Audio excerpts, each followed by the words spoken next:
Baik, untuk pertemuan hari ini, jadi anak-anak sudah memahami ya mengenai materi minggu lalu. Boleh teman untuk kita semua.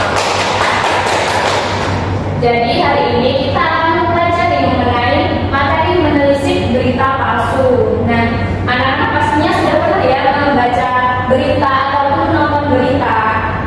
Pernah kan? Sudah Ibu. Nah, anak-anak biasanya melihat atau menonton berita ataupun baca berita itu di mana? Di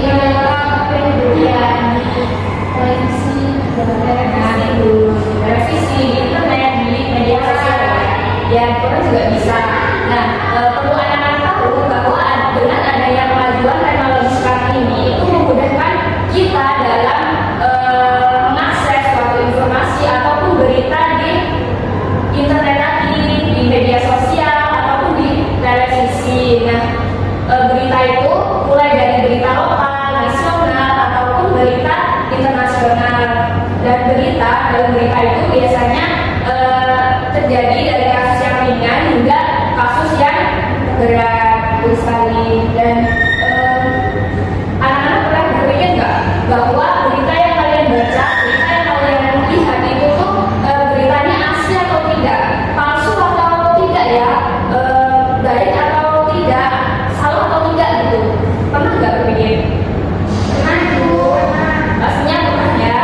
Jadi di sini Ibu akan menjelaskan mengenai apa itu berita palsu, apa itu berita asli, berita yang baik, dan juga ada ciri-ciri berita asli, ciri-ciri berita palsu, dan juga ada cara menghindari berita palsu.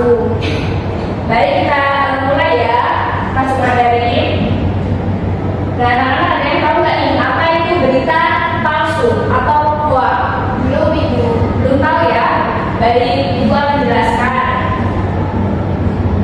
Nah, berita palsu adalah berita yang tidak benar, berita yang tidak berdasarkan fakta. Biasanya berita palsu itu sengaja disebarluaskan untuk kepentingan pribadi ataupun untuk maksud menipu pembaca.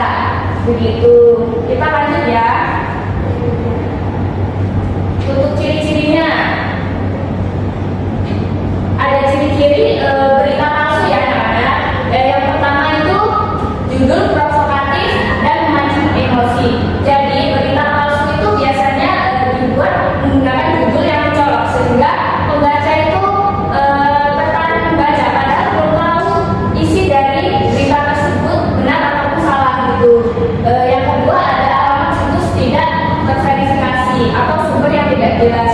Jadi berita yang palsu atau berita hoax itu biasanya situsnya tidak terverifikasi dan situsnya itu dari sumber yang tidak jelas. Selanjutnya ada informasi hanya dari satu sumber. Nah, berita palsu itu biasanya hanya mengandalkan satu sumber saja dan itu informasinya akan rawan manipulasi seperti itu. Kita lanjut ya.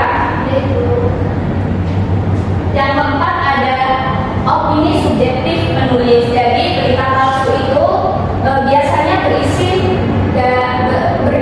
dari pendapat atau penilaian pribadi seorang dan tidak bersifat objektif seperti itu.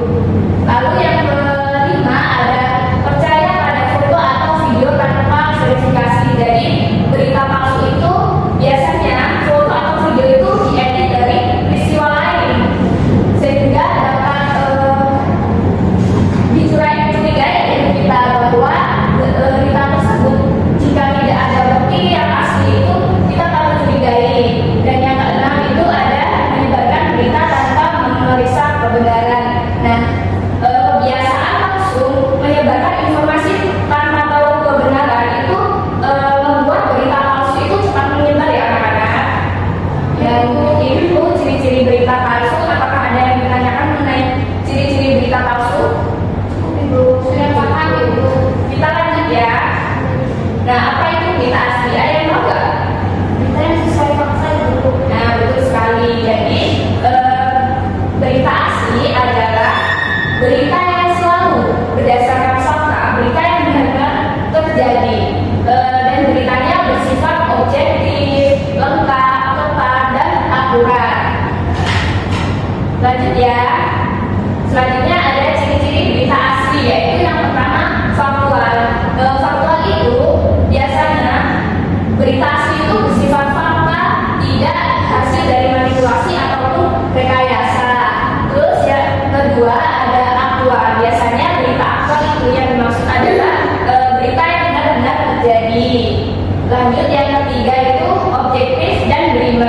biasanya berita asli atau berita yang baik itu sifatnya objektif, tidak subjektif, yaitu kejadiannya benar terjadi.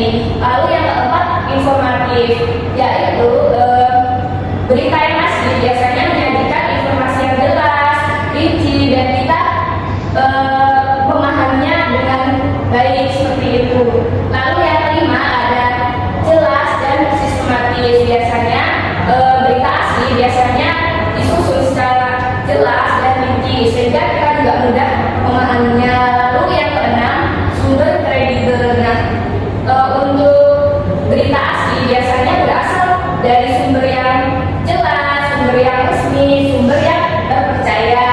Lalu yang terakhir adalah judul informatif. Nah, biasanya dalam berita asli itu memiliki judul yang sudah menggambarkan bagaimana isi berita tersebut dan tidak bersifat sensasional ya anak-anak. Ya Ibu. Baik, untuk ciri-ciri berita asli ada yang ditanyakan atau tidak? Sudah paham Ibu? Sudah paham, baik. Kita lanjut ya. Ini materi terakhir yaitu cara menghindari berita palsu.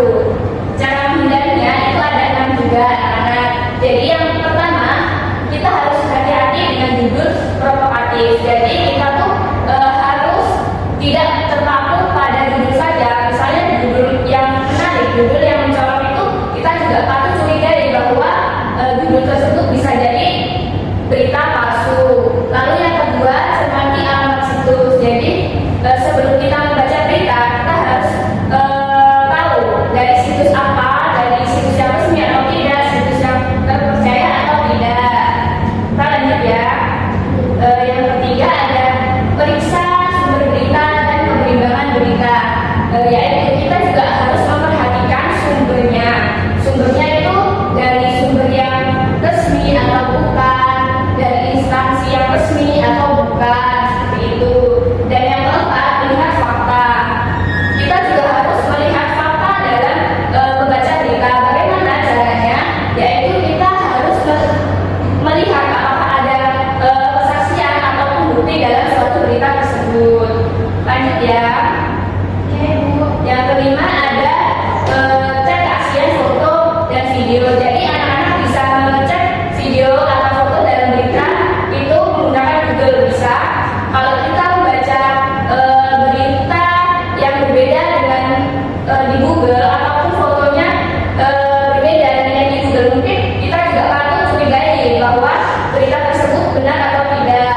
Lalu yang terakhir itu berpartisipasi dalam grup diskusi anti hoax. Jadi anak-anak juga bisa bergabung dengan grup diskusi anti hoax, yaitu menceritakan tentang berita yang asli, bukan berita yang hoax, seperti itu. Baik, materi kita sudah selesai. Apakah ada yang ditanya mengenai materi kita hari ini? Sudah paham ya. Berarti selanjutnya Ibu akan memberi tugas pada anak-anak. Boleh dibuka buku paketnya di halaman 140. Di situ ada teks berita 1 dan juga ada soal di bawahnya. Anak-anak boleh dikerjakan itu di rumah, membaca soal teks berita 1 itu dan kerjakan soal di bawahnya itu ya anak-anak. Apakah ada yang ditanyakan mengenai tugas tadi yang Ibu jelaskan? Cukup ya. Selanjutnya, jika sudah cukup, apakah anak-anak siapa ini yang mau merefleksikan mengenai pembelajaran kita hari ini? Saya Ibu. Baik, silakan Maya. Jadi tadi kita mempelajari tentang teks berita. Teks berita itu ada teks berita palsu dan teks berita asli. Teks berita palsu itu yang dapat saya pahami adalah berita yang tidak benar atau tidak sesuai dengan fakta Ibu. Nah, begitu pun sebaliknya, yaitu teks berita asli yaitu berita yang berdasarkan fakta atau benar-benar terjadi, bersifat berimbang, aktual, dan benar dilengkapi dan lengkap Ibu informasinya gitu. Terus tadi dalam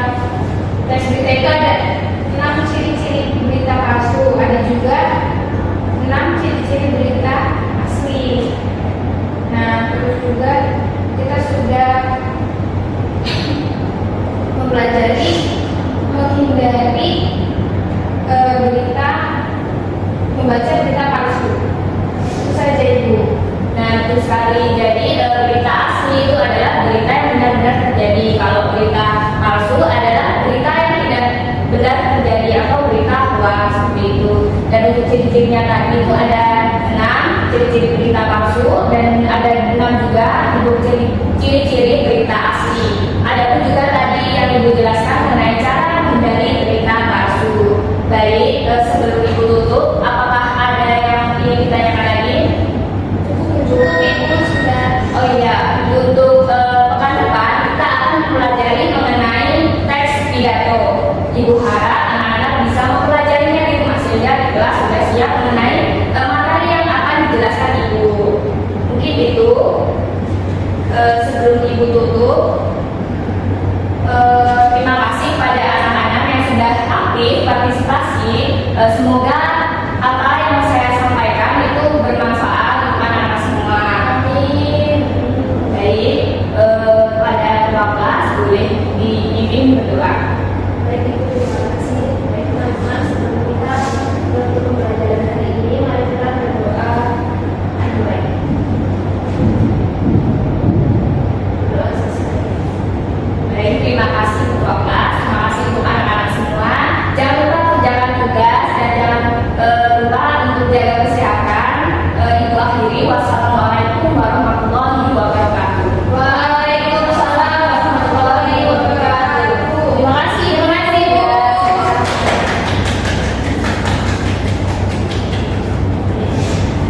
Baik, izin menyampaikan penilaian dari praktik yang sudah dilaksanakan oleh Zahra Bunga Marissa, praktik pembelajaran ya dengan MPM 2313041034 dengan materi menelisik berita palsu.